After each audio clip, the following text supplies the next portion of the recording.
అంటే మా పెద్ద అబ్బాయి చాలా గ్రేట్ రా. కార్పొరేట్ స్కూల్లో మొత్తం ఇంగ్లీషే మాట్లాడతాడు, తెలుగు అసలే మాట్లాడాడు. మా చిన్న అబ్బాయికి ఎంత చెప్పినా తెలుగేరా అన్నాడు అంట. అంటే పెద్ద అబ్బాయి గ్రేట్ కాదురా, చిన్న అబ్బాయి గ్రేట్.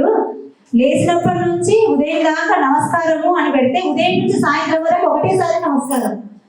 అదే పెద్ద అబ్బాయి ఏం చెప్తున్నాడు, good morning, good afternoon, good evening 3 సార్లు చెప్పాలి. అంటే రైతుకు అంత జ్ఞానత లేదు కాబట్టి ఇప్పుడు రైతు కూడా చాలా ఉన్న. రైతును అందరు చిన్న చూపు చూస్తారు ఎక్కడికి వెళ్ళినా. ఇవాళ ఫంక్షన్స్కి వెళ్తే ఆభరణాలు, చీరలు, నగలు వాటికే విలువిస్తారండి, రైతుకు మాత్రం విలువ. నేనైతే అనుభవించిన అనుభవంతో చెప్తున్నాను. మేము వ్యవసాయం చేసి ఫంక్షన్లకి వెళ్తే ఆమె వ్యవసాయం చేస్తే వాళ్ళ చెల్లెలైతే సాఫ్ట్వేర్, అంటే మా చెల్లెళ్ళు సాఫ్ట్వేర్, నేను వ్యవసాయం. ఇప్పుడు మా అందరు ఏ చెల్లెలు వాళ్ళ చెల్లెలు ఏంద్రా ఈమె వ్యవసాయం చేయాలంటే ఇంత గౌరవం. అంటే ఎట్లన్నా నాకు అన్ని విధాలా తిప్పుతూనే ఉంటుంది. కాబట్టి మేము వ్యవసాయం చేసినప్పుడు ఆ దగ్గర మాకున్న మా మామయ్య కూడా టీచర్, తెలుగు పండితుడు. నాకు 14 సంవత్సరాలకు పెళ్ళయింది. నేను చదివింది 10th క్లాస్. పెళ్ళైన తర్వాత వ్యవసాయంకి వెళ్ళాలంటే చాలా ఇబ్బంది పడేదాన్ని. వ్యవసాయం చేసినప్పుడు ఎట్లా చేయాలి, కెమికల్ వ్యవసాయం చేసే వాళ్ళము. చేసినప్పుడు మాకు 1 సంవత్సరం మిగిలింది. ఎంత అంటే మాకు చెప్తే 2 రోజులైనా క్లాస్ అయిపోదు, కానీ కొద్ది టైం ఇస్తారు రైతు దగ్గరికి వచ్చేవరకు. కాబట్టి అందులోనే కొంచెం చెప్తాను. చేసినప్పుడు అప్పుడు 11 రూపాయలు మిగిలింది మాకు. 1 సంవత్సరం 200 క్వింటాల పత్తి, 50 క్వింటాల కందులు, 25 క్వింటాల ఆమ్దాలు, పెసర, మినుము, జొన్న ఇవన్నీ అమ్మితే మాకు ఎంత మిగిలిందంటే ఆ సంవత్సరం 11 రూపాయలు మిగిలింది. ఆ 11 రూపాయలు కూడా 3 నెలలకు ఇచ్చిండు ఆ సార్. మనం ఇచ్చినాక ఆ సౌకర్యం మనం, ఎందుకంటే 11 రూపాయలు ఎట్లు ఇవ్వాలి, వాళ్ళకి ఎట్లు ఇవ్వాలి. రైతులు ఆత్మహత్య అంటే పెట్టుబడితోనే ఆత్మహత్య. మనకి ఎన్ని గవర్నమెంట్ ఎన్ని సబ్సిడీలు ఇచ్చినా కూడా రైతుకు తక్కువనే. ఇవాళ పెట్టుబడి మనం ఫర్టిలైజర్కి వెళ్తే వాళ్ళు చెప్పిన రేటుకే కొనాలి, విత్తనాలు ఇస్తే వాళ్ళు చెప్పిన రేటుకే కొనాలి, మళ్ళీ పంట తీసుకుపోతే వాళ్ళు చెప్పిన రేటుకే ఇవ్వాలి. ఇంకా రైతుకి ఏడా ఆదాయం వస్తుంది? అట్లా నడుస్తుంది. కాబట్టి రైతు వెనకబడిపోతున్నాడు. ఇప్పుడు కూలీ పెరిగింది, అన్నీ పెరిగినాయి, కానీ రైతు పంటకు మాత్రం రేటు పెరిగింది. మళ్ళీ అదే పంట పండించి రైతు చేతి నుంచి పోయినాక పక్క వాళ్ళకి రేటు పెరిగింది. వాళ్ళు వడ్లు కొనడం లేదు, బియ్యం దగ్గరికి పోతే రేట్ వస్తుంది. అదే వడ్లను మనం బియ్యం పట్టించి అమ్ముకుంటే రైతుకు రేట్ వస్తుంది. కానీ అట్లా గమనించాలి, రైతు కష్టం ఎంత కష్టమన్నా పడతాడు. ఒకరోజు ఒక రైతు మార్కెట్కు పండిన పంటలు తీసుకుపోతే మార్కెట్ నాణ్యత లేదని రేటు లేకుండా రిటర్న్ పంపిస్తుంటే రైతు ఎప్పుడు పంటను వెనక్కి తెచ్చుకుంటే చాలా ఫీల్ అవుతాడు రైతు.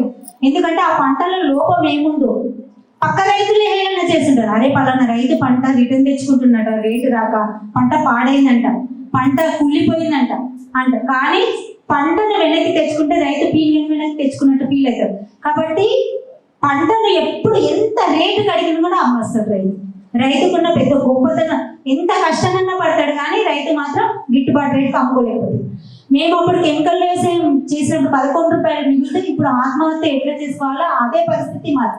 కానీ మా వారి స్ఫూర్తితోని వ్యవసాయం ఎందుకు ఆత్మహత్య చేసుకోవాలి, ఎక్కడ పోగొట్టుకున్నామో అక్కడనే వెతుక్కుందాం, వ్యవసాయమే చేద్దాం.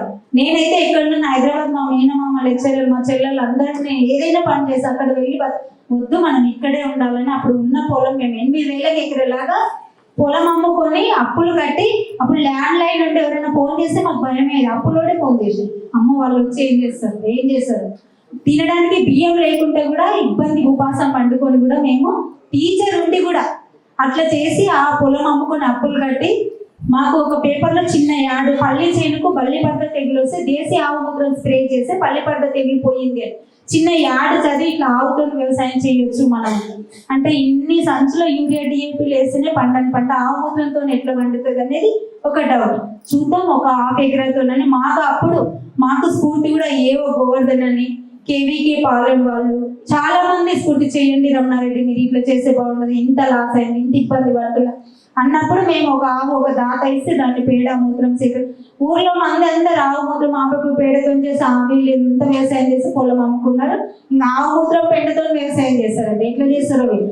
ఊళ్ళో అయితే ఒక విచిత్రంగా ఊళ్ళో నుంచి ఏదో తప్పు చేస్తే వెళ్ళి వేసేటంతా విచిత్రంగా చూసే వాళ్ళు. మేము మా గ్రామంలో పోతుంటే వీళ్ళు ఏం వ్యవసాయం చేసి ఏం పండిస్తారు. మేము ఇట్లా మిరప పండించినాం, మా మిర్చి తీసుకోండి అంటే కూడా ఎవరు కొనేవాళ్ళు లేదు. మందు కొట్టకుంటే ఏడ పంట పండుతుంది, మీ మిరప మేము కొనాలి ఇంకా అనేవాళ్ళు.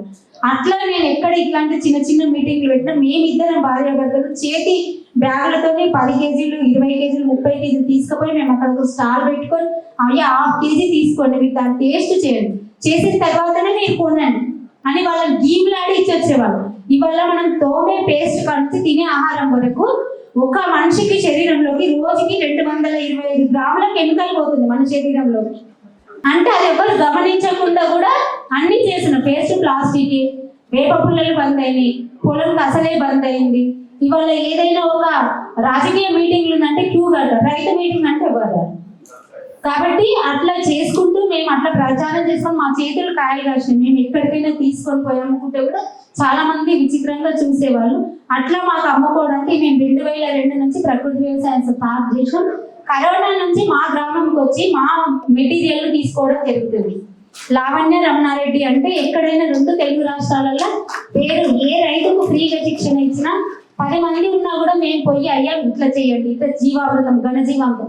మన భూమిలో కెమికల్ వేయడం వల్ల భూమిలో ఉన్న సూక్ష్మజీవులు మొత్తం నశించిపోయింది. బ్యాక్టీరియా అనేది లేదు, మొక్కకు సరిపోయినంత బలము లేదు.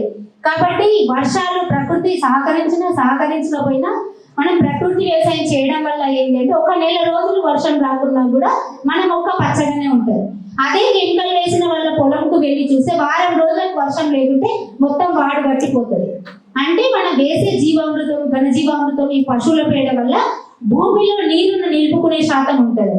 కెమికల్ వేయడం వల్ల మనము ఒక వితౌట్ కన్ను మూసి తెలిసినంత యూరియా డిఏపోస్తే ఎర్రలు చనిపోతుంది. మన భూమిలో రైతుకు నిజమైన మిత్రుడు ఎవరంటే ఎర్రలు. ఎర్రలను మొత్తం చంపేస్తున్నాం భూమిలో ఉన్న వాటిని. ఇవి రోజు దున్నుతా ఉంటాయి ఎర్రలు, భూమి ఎంత లోతు దుక్కులైనా దున్నుతాయి. ఇవాళ చాలా లోతు దుక్కులు దున్ని దాంట్లో ఉన్న బ్యాక్టీరియా మొత్తం చనిపోయి పంటల దిగుబడులు రాక చాలా మంది రైతులు ఇబ్బంది పడతారు. మేము 1/2 ఎకరాతోనే స్టార్ట్ చేసి ఇవాళ 100 ఎకరాల వరకు ప్రకృతి వ్యవసాయం స్టార్ట్ చేసాం. మాకు 2 బాబులు ఉంటారు. పెద్ద బాబు ఇంజనీరింగ్ అయిపోయింది. మా వారికి అయితే ఏ ఇంజనీర్ ఎవరికి రైతు ఎప్పుడు చేతి చాపి బతుకు, ఎప్పుడు రైతు ఇట్లా పెట్టేటట్టు ఉండాలి కానీ ఇట్లా చాపొద్దు అనేది మా వారి ఇష్టం. మేము ఎన్ని రోజులు 20-25 సంవత్సరాలు ఎప్పుడు చేతి చాపి. కానీ మా వల్ల ఇవాళ డబ్బు ముఖ్యం కాదు, ఆరోగ్యం ముఖ్యం. చెడిపోయిన ఆరోగ్యం మళ్ళీ రాదు, పోయిన నీళ్లు మళ్ళీ దొరకవు, వేస్ట్ అయిన పైసలు డబ్బు కూడా రాదు. కాబట్టి ఇవాళ మనం ముందు తరాలకు ఏమి ఇవ్వాలనుకుంటున్నాం? బీపీలు, క్యాన్సర్లు, షుగర్లు. ఇవాళ డాక్టర్ కొడుకు డాక్టర్ కావాలి, ఇంజనీరింగ్ కావాలి, టీచర్. మరి రైతు కొడుకు కూడా డాక్టర్ కావాలని. కాబట్టి దయచేసి ఇక్కడ వచ్చిన వాళ్ళందరూ ప్రకృతి వాళ్ళే. కాబట్టి రైతు కొడుకు రైతు కావాలనే కోరుకోవాలి. నేనైతే నా ఇష్టపూర్తిగా మేమిద్దరం రైతు కావాలనే కోరుకుంటాం. మా మామయ్య టీచర్ ఉండి వ్యవసాయం చేసేది, వాళ్ళ కొడుకు వ్యవసాయం చేస్తే మా కొడుకు కూడా వ్యవసాయం చేయాలి. కాబట్టి మా పెద్దబాబు ఎవరి కింద మనం ఉద్యోగం చేయని అవసరం లేదు, మనది మనమే చేసుకోవాలని ఏం పండిస్తున్నాం తను మార్కెటింగ్ చేసుకుంటున్నాం. ఇక్కడ హైదరాబాద్ లోనే 8 నెలల కింద ఒక చిన్న షాప్ పెట్టిన మస్తినాపూర్లో. ఆన్లైన్ ఆఫ్లైన్ ఉంటుంది. మా బాబుకు చాలా ఇష్టం వ్యవసాయం అంటే కూడా. మా చిన్న బాబు కూడా నెక్స్ట్ వ్యవసాయంకి రావాలి, కానీ తెలివి కూడా కొంచెం ఉండాలి. మాలాగా చదువుకోకుండా ఉంటే కూడా ఇబ్బంది అని కొంచెం చదివిస్తున్నాం. కాబట్టి ప్రతి ఒక్కరు కూడా ఇక్కడికి వచ్చిన వాళ్ళు రైతు కావాలని. రైతు లేకుంటే నీకు ఎంత డబ్బు ఉన్నా కూడా కడుపు నిండదు. ఇవాళ కోట్లు ఉంటే మనం ఎన్ని కోట్లున్నా 3 పూటలు అన్నం తినవలసింది. ఇవాళ మనం తినే ఆహారంలో ప్రతిదీ కలుషితమే, ఏది తినాలన్నా కలుషితమే అవుతుంది. కాబట్టి ప్రకృతి వ్యవసాయం చేసే రైతులను ప్రోత్సహించండి, వాళ్ళు పండించిన పంటలు కొనండి. ఇవాళ ఏ డి మార్ట్కు ఆ మాట ఈ మాట అనిపోయి దాని మీద మంచి లేబుల్ ఉంటుంది. ఒక బిస్కెట్ ప్యాకెట్ తీసుకుని ఆ లేబుల్ని చూసే కొంటారండి. రైతులు లేబుల్ అడుగుతారు. రైతు ఎక్కడి నుంచి లేబుల్ సృష్టించాలి? తననే రైతే లేబుల్ ఇవ్వాలి. రైతులు ఎవ్వరూ మోసం చేయరు, ఎప్పుడూ మోసం చేయరు. రైతులు మోసం చేసేటోళ్ళే ఉంటారు. ఇవాళ మమ్మల్ని చాలా మంది హైదరాబాద్ లో చాలా మంది, నేను ఇక్కడ స్టాల్ పెట్టి ఎక్కడైనా నేను ఇంద్ర పార్క్ దగ్గర ప్రతి శనివారం ఒక స్టాల్ పెట్టి అమ్ముకుంటే చాలా మంది బెదిరించి, నువ్వు ఇక్కడ ఎట్లా తెచ్చి అమ్ముకుంటావు, నువ్వు ఎట్లా అమ్ముకుంటావు నేను చూస్తాం, మీకు సర్టిఫికేట్ ఉందా? మేము అన్ని పెట్టినా కూడా నువ్వు ఎట్లా అమ్ముకుంటావు, ఈ మెటీరియల్ మొత్తం నాకు ఇవ్వాలని అంటే నువ్వు చూడు నేను అమ్ముకుంటా. అట్లా సవాల్ చేసిన వాళ్ళు 22-23 సంవత్సరాల నుంచి మా మీద అన్ని విసిరింది. ఏది చేసినా కూడా మేము పండించిన పంట మేమే అనుకుంటాం. నేను ఒక్కదాన్ని పండిస్తే దేశం మొత్తం సరిపోదు, ఒక గ్రామంకే సరిపోదు. ఇవాళ మాకు క్యాన్సర్ వాళ్ళు 150 మంది ఉన్నారండి. ఇవాళ ఆరోగ్యంగా ఉన్నారు క్యాన్సర్ వాళ్ళు. మేము 30 రకాల పంటలు పండిస్తాం. నిత్యావసర సరుకులు ఏవైతే వరి కాడ నుంచి పప్పు దినుసులు మొత్తం, బియ్యం ఒక 3-4 రకాల బియ్యం, నవార, గంధసాల, సుగంధ సాంబ, కుంకుమ పువ్వు, తర్వాత కందులు, పసుపు, కారం, వామ, ధనియాలు, జీలకర్ర, సోపు, రాగులు, జొన్నలు, సజ్జలు, ఇలాంటివి మనం నిత్యావసర సరుకులు ఏం అవసరమో రైతుకు అలాంటివన్నీ పండించి మేమే దాన్ని పప్పు దినుసులాగా తయారు చేసి మేమే పండించి మేమే రేటు నిర్ణయించుకుంటాం. కారం అయితే 400 కేజీలు, బియ్యం అయితే 80 రూపాయలు. ఇవాళ కుంకుమ పువ్వు అనే దేశీ విత్తనము జీలకర్ర అంటది. వాటిని షుగర్ ఇన్సులిన్ పోయిన వాళ్ళు తింటే వాళ్ళు టెస్ట్ చేయించుకుంటూ ఒక 4 రోజులు తిని నార్మల్ వాళ్ళు వీడియో చేసి మనకు పెడతారు. మంచి మంచి డాక్టర్లు ఇవాళ అందరూ వచ్చి మా పొలంకి వచ్చి చూసి, అయ్యా మీరు ఇన్ని పండిస్తారా, 30 రకాలు ఎట్లా పండిస్తారు మీరు, నిజంగా పండుతాయా, అవి మీరు పక్కానా అన్న వాళ్ళని, మేడం మీరు మా ఇంటికి రండి, మా పొలంకి రండి, మీరు చూడండి, తర్వాత కొనండి, వాళ్ళని పక్కకు పెట్టాం, వాళ్ళు వచ్చినాకనే పంపిస్తాం. కాబట్టి అలాంటి ఫస్ట్ డౌట్ పుట్టినాకనే మనం వాళ్ళ పెద్దది సెల్ ఫోన్లో పెట్టినయే నమ్ముతాం. మేము ఇంత చెప్పినా ఎవరు నమ్మం నిజంగా కూడా. అప్పుడు గవర్నమెంట్ వాళ్ళు ఒక రైతు దగ్గరికి పోయి వరి చేనుకు, అయ్యా మీ వరి చేను ఎట్లుందో చూద్దాం అనుకోతే విలేజ్ లో ఏ వాళ్ళు ఉంటే మా వచ్చి చూద్దండి ఏం మంచిగా లేసారంటే రాత్రిపూట పోయి ఒక యూరియా బస్తా ఆ రైతుకు యూరియా బస్తా చల్లినాడు. మళ్ళీ 4-5 days కు వెళ్ళి చూద్దాంపా మీ పొలం ఎట్లుందో వరి అని అంటే, ఏముంది వరి, ఆ రైతు అప్పటి వరకు పోలేదు, ఆ రైతుకు తెలియదు యూరియా డిఏపేసి పోయి చూస్తే పోయే వరకు పచ్చగా నీళ్ళ పక్క వాళ్ళ వచ్చి ఎండిపోతుంది, చూడు నీ వరి చేను ఎట్లుందో. అవును ఎందుకు ఇంత విచిత్రంగా అయిందంటే, రైతు నీకు ఏం తెలుసు, నేను మొన్న రాత్రిపూట వచ్చి యూరియా బస్తా చల్లిపోయినా, మీ వచ్చేది అంత బాగుంది, ఒక 700 నుంచి 800 ఖర్చు పెట్టి వచ్చేది ఇట్లా అవుతుంది అంటే నువ్వులు తినేపిండు, నూకలు తినేటోని నువ్వులు తినలేపిండు రైతుకు. ఏ గవర్నమెంట్ అయితే ఫర్టిలైజర్ వేయండి అని ప్రోత్సహిస్తాం, మళ్ళీ ఆ గవర్నమెంట్ చెప్తేనే వింటారు రైతు. ఒక బస్తా వేసేదన ఇంతకుముందు ఏదో టౌన్కు వెళ్ళి తెచ్చుకున్నాం, ఇప్పుడు ఆ గ్రామంకి వచ్చి ఆ రైతుకి ఇంటికి వచ్చి ఒక ట్రాక్టర్ ఒక లారీ మొత్తం దించిపోతుంది.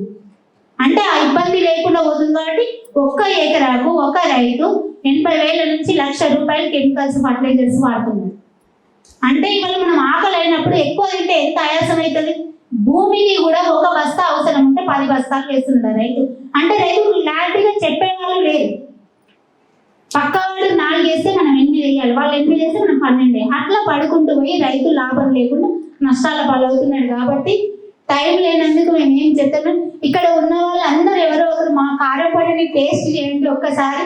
ఆన్లైన్ ఆఫ్లైన్ ఉంటుంది కాబట్టి రైతుని ఎంకరేజ్ చేయండి, మధ్య దళారుని నమ్మకం. ఇవాళ సేంద్రియ ఉత్పత్తులు అని అడుగడుగున షాపులు, అంటే ఎవరు పండిస్తున్నారు ఎక్కడి నుంచి, ఒక్కసారి మా దగ్గర నుంచి కొంటారు, నెక్స్ట్ టైం ఎవరు కొనరు.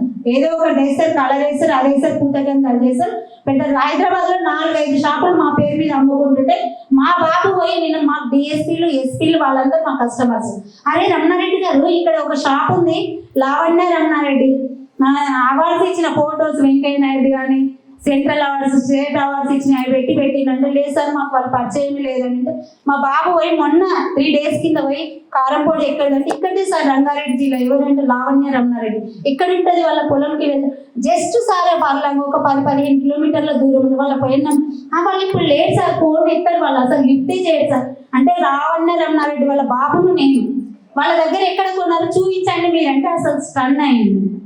అట్లా మోసం చేయడానికి ఎంతో మంది వస్తున్నారండి. ఒక రైతే దొరుకుతారా మోసం చేయడానికి, ఇంకా మిగతా వాళ్ళు దొరికరా? అంటే రైతును అంత చులకన చేసి అట్లా చేస్తున్నారు. కాబట్టి ప్రకృతి వ్యవసాయం చేసే మీరు కూడా ఆరోగ్యంగా ఉండండి, మీ పిల్లలు ఆరోగ్యంగా ఉంది. ముందు ఫ్యూచర్ ఏదో కలెక్టర్లు డాక్టర్లు లక్షలు కోట్లు అనే ఆస్తి కాదండి, ఆరోగ్యమే మహాభాగ్యం. ఆరోగ్యం ఉంటేనే ఆస్తి.